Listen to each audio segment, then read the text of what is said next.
내가 어쨌다고 그리시오? 난 아무렇지도 않은데. 아무렇지도 않은 게 다 뭐냐?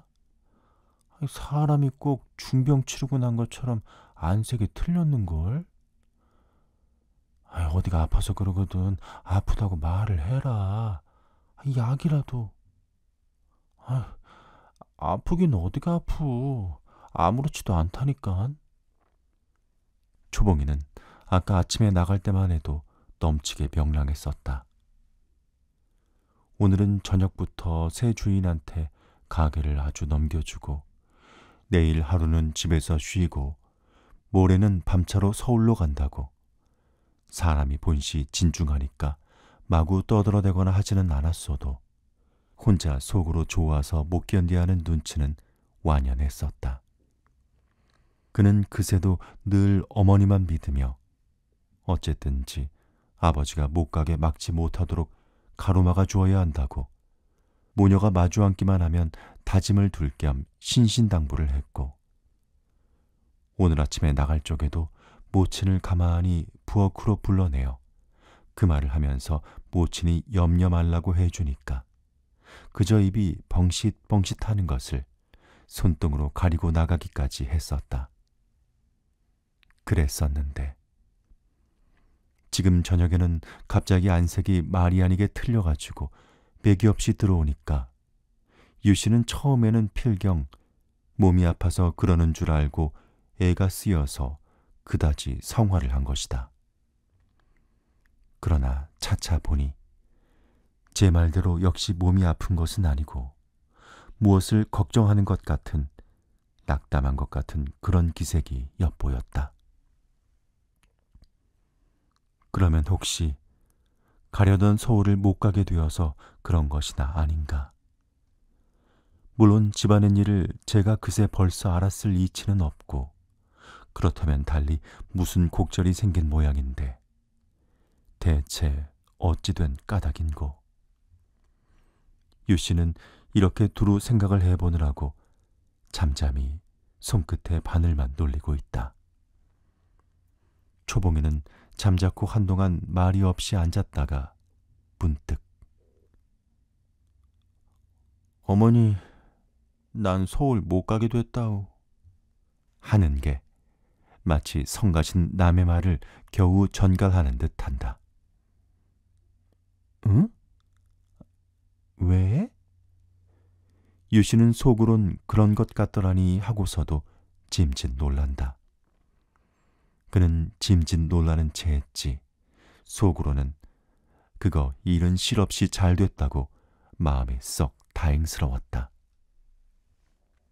유씨는 방금 오늘 아침까지도 딸더러 부인이 막는 것은 가로막을 테니 염려 말라고 장담을 하면서 서울로 가라고 해왔었다. 그러던 것을 그날 하루가 다 못 가서 같은 그 입을 가지고 예, 너 서울 못 간다. 이 말을 하기는 아무리 모녀지간이요. 또 갑자기 좋은 혼처가 나선 때문이지만 그래도 낯간지러운 노릇이었다. 그런데 계제에 제가 먼저 서울을 가지 못하게 되었단 말을 하고 보니 유씨는 이런 순편할 도리가 없던 것이다. 초봉이는 제가 한 말이고 모친이 묻는 말이고를 다 잊어버린 듯이 우두커니 앉아있다가 겨우 내키지 않게 아저씨가 오지 말래요. 아저씨? 제 호우 말이지? 네. 왜? 어째서? 물어도 초봉이는 고개를 숙이고 대답이 없다. 아니, 글쎄. 유씨는 서슬을 내어 다그쳐든다. 아니, 제가 자청을 해서 가자고 해놓고는 이제는 또 오지 말란다니. 그건 무슨 놈의 변덕인고? 그런 실없는 일이 어딨다더냐? 물론 이 편은 버젓한 혼인을 하게 된 거로 그렇지 않아도 이 일을 파기시켜야 할 판이었고, 그러니 절로 파기가 된 것이 다행이긴 했지만 그건 그것이고 이건 이것이지. 생각하면 괘씸하고 도무지 경우가 그른 짓이다. 일껏 제 입으로 가자고 가자고 해서 다 말짜듯이 짜놓고는 이제 슬며시 오지 말라고 한다니. 그래서 남의 집 어린 자식을 저렇게 심령이 떨어져서 죽을 상 되게 하다니. 요행 보내지 않기로 조금 전에 작정을 했기망정이지. 그렇지 않았다면 유 씨는 단박 2주먹을 불끈 쥐고 쫓아가서 속이라도 시원하게 시비를 가리자고들 그의 승벽이다. 사실 그는 당장의 초봉이가 가엾은 깐으로는 그대로 부르르 달려가서 제호의 턱 밑에다가 주먹을 들이대고 자, 무슨 일로 그랬습니까? 그런 경우가 어디 있습니까? 그만두소. 그까진 놈의 서울 안 보내도 좋습니다. 보란듯이 버젓한 신랑감을 골라서 혼인을 하겠습니다. 이렇게 콧구멍이 훤하도록 몰아세워주고 싶기도 했다. 글쎄, 우리를 만만히 보고서 그러는 거 아니냐? 대체 어째서 가자고 했다가 이제는 오지 말란다더냐? 답답하다. 속이라 좀 알자꾸나. 나도 모르겠어요. 그냥 오지 말라고 그러니까. 초봉이는 고든 대답을 않고 있다가 끝내 모른다고 하고 만다. 그는 아까 저녁 때 당하던 그 일을 모친한테고 남한테고 제 낯이 오히려 뜨거워서 말하기조차 창피했다. 저녁 5시가 얼마 지나서다. 바쁜 일이 없어도 바쁘게 돌아다니는 제호지만 요새 며칠은 정말 바빠서 오늘도 아침부터 몇 번째 그 긴 얼굴을 쳐들고 분주히 드나들던 끝에 잠깐 앉아 쉬려 하니까 그나마 안에서 윤희가 채어 들여갔다. 제호가 안으로 들어가고 조금 있더니 큰 소리가 들려 나오기 시작했다. 이틀에 한 번쯤은 내외간에 싸움을 하는 터라 초봉이는 그저 또 싸움을 하나보다 했지 별반 귀여겨 듣지도 않고 있었다. 그래, 기어코 그 계집애를 데리고 갈 테란 말이야?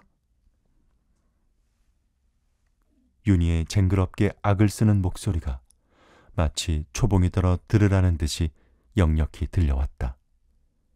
초봉이는 귀가 번쩍 띄었다.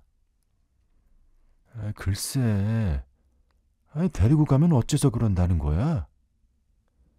이것은 약간 거칠게 나오는 제호의 음성이다. 어째서라니?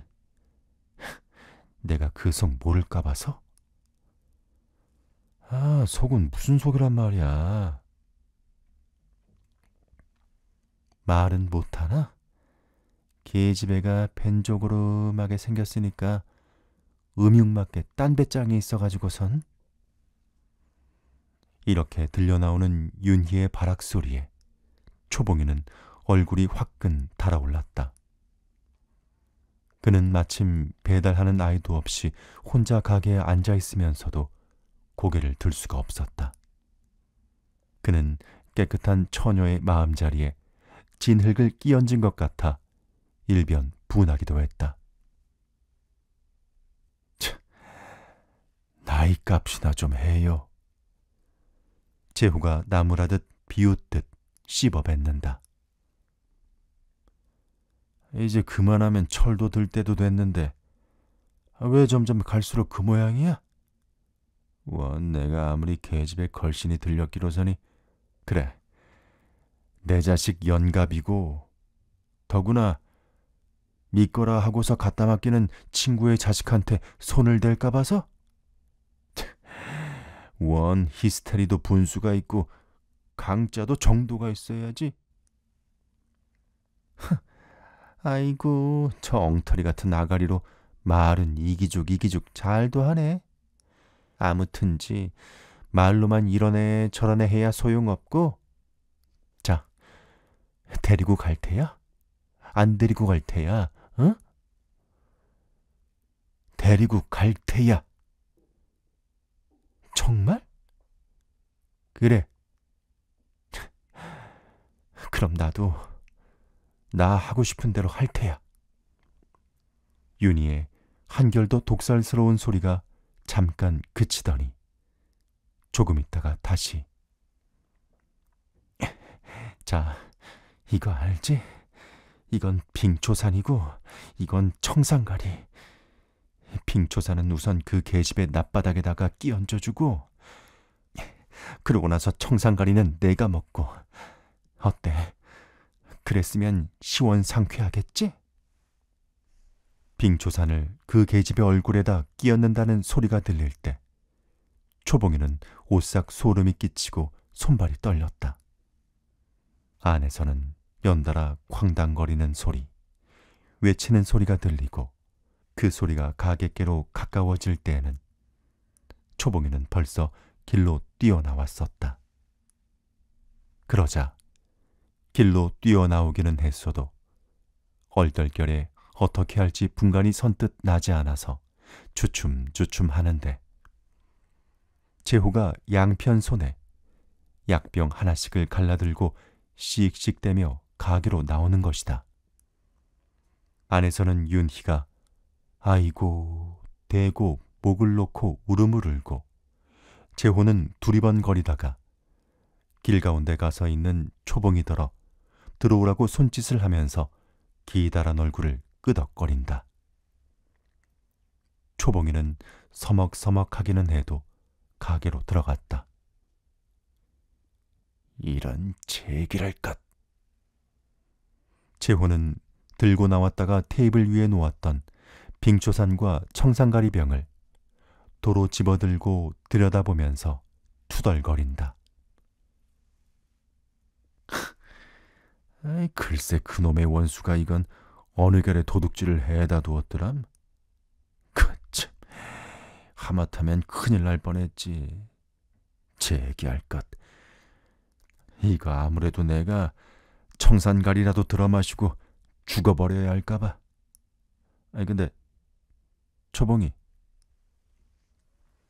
불러놓고도 그는 난처해서 차마 머뭇거리다가 겨우 말을 잇는다. 이거 참 미안하게 됐는데 말이야. 응? 이번에 말이야. 이 서울에 같이 못 가게 될까봐. 그러니 집에 있으라고. 집에 있으면 내 이제 올라오라고 기별을 할 테니. 응? 초봉엔 다 사정 알아줄 테니 하는 말이니. 에이 제기할 것. 이놈의 세상. 재호는 초봉이의 대답을 차마 듣기가 미안한 듯이 제 할 말만 다 해놓고는 이내 약병을 집어들고서 극약, 독약이라고 쓴 약장 앞으로 가고 만다. 사정이 이렇게 된 사정이고 해고 봄의 초봉이는 그렇듯 창피스런 곡절을 비록 모친한테라도 이야기를 하기가 낯이 뜨거웠던 것이다. 그러고 저러고 가네. 유 씨는 굳이 더 캐어 물으려고 하지 않고 그쯤서 지임짓 모른 척 해버리면서 비로소 혼인말의 서두를 꺼내놓되. 잘 되었다. 그까지 서울은 간들 실상 말이지 무슨 그리 대단한 수가 있다더냐. 밤낮 그 턱이 제 턱이지. 아주 잊어버려라. 그리고 시집이나 가거라. 초봉이는 그러나 이 끄댄말은 심상하게 흘려들었다. 전에도 양친이 늘 마주 앉기만 하면 초봉이가 듣는 데고 안 듣는 데고 어서 시집을 보내야겠다거니 너무 늦어가서 걱정이라거니 이런 이야기를 하곤 했기 때문에 오늘 저녁에도 그저 지나가는 말인 줄만 알았던 것이다. 한편 유 씨는 오늘 저녁에 그 말을 죄다 할까 또 운만 떼고서 그만둘까 망설이던 참이다. 가자던 서울은 못 가고 저렇게 풀이 죽어 만사에 경황이 없어 하는데 혼인 이야기란 어찌 생각하면 뜬금없는 듯 하기도 했다. 그러나 일변 생각하면 그 애가 그럴수록 혼인이 어울린 이야기를 해 주어서 거기에다가 마음을 돌리고 다른 것은 잊어버리도록 하는 것도 계지의 조울성 싶었다. 그래서 우선 그렇게 서두만 내놓곤 어떻게 할까 하고 다시 한번 궁리를 하는데 건넌방에 있던 개봉이가 마침 건너와서 살며시 들어앉는다.